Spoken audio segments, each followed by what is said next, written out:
Peut-on dire, comme dans le cantique, regardez l'unité de Dieu, que Dieu se cache dans une petite hostie de pain?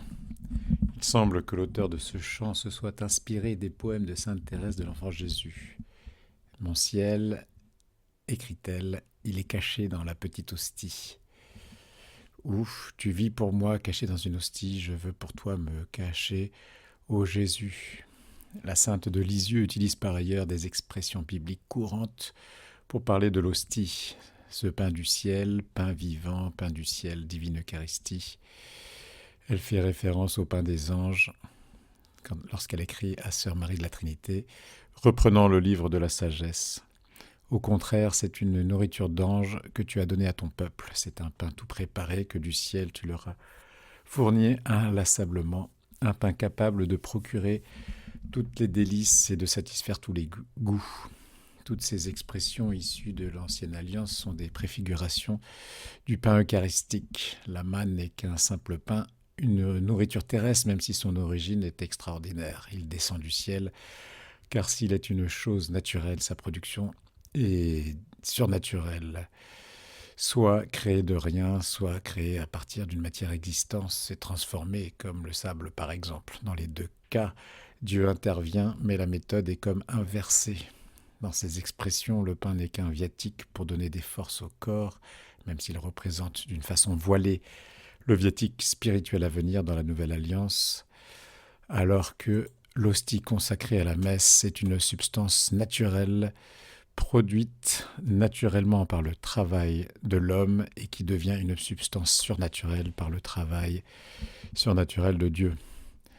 Si la petite Thérèse écrit que le ciel, au mystère suprême, se cache sous un humble pain, jamais nous ne retrouvons sous sa plume les mots hostie et pain ensemble, côte à côte.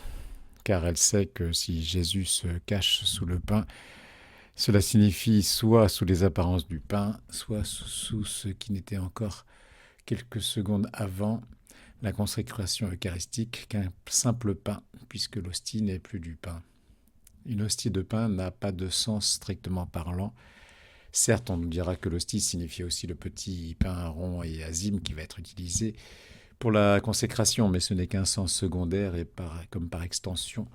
Le mot, dans son sens fort et premier, renvoie aux espèces eucharistiques du pain consacré. D'ailleurs, si je joue à cache-cache et que je me dissimule dans un placard, si je dis que je suis caché dans le placard, c'est bien pour dire que je ne parle pas du placard vide, mais bien du placard qui me contient. Par conséquent, dans l'expression « caché dans une hostie de pain », l'hostie est le pain qui est devenu le Christ et non le pain ordinaire. De plus, ce cantique est chanté à la messe lors de la procession de la communion. Cela montre bien que c'est l'Eucharistie qui est signifiée dans ces paroles.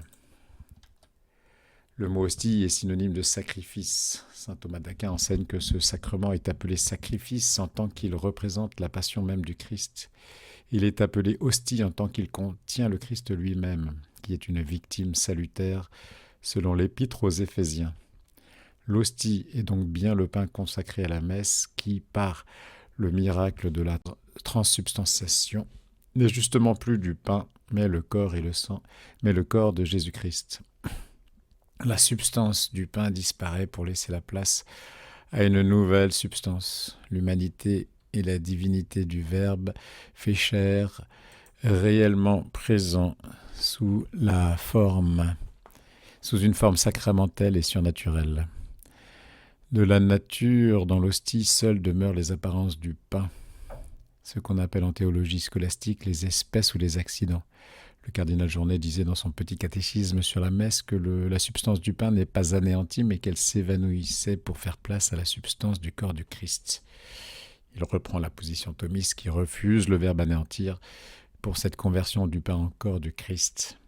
Ainsi ne pourrait-on appeler anéantissement que la transformation dont le terme ad quem est le néant. Mais cela ne peut être le cas dans cette conversion, car cette conversion doit avoir comme terme le corps du Christ, dit-il dans le livre 4 des Sentences. Dans le langage courant, cependant, cela est tout de même une sorte d'anéantissement une fois la conversion effectuée, car l'être substantiel du pain n'existe plus. Et ne pas exister, c'est ne pas être, et ne pas être, c'est ne rien être, ce qui s'appelle le néant. Le néant étant une absence d'être.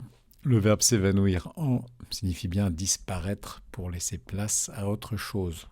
Mais il signifie aussi, au sens figuré, cesser d'être, d'exister, tout comme le verbe disparaître d'ailleurs. Mais bref, tout cela pour dire qu'une hostie ou l'Eucharistie n'est plus dans le regard surnaturel de la foi du pain. Donc une hostie de pain n'est pas une formule vraiment catholique, puisque le pain n'existe plus quand il y a une hostie consacrée, même si les yeux voient les apparences et les propriétés du pain ordinaire.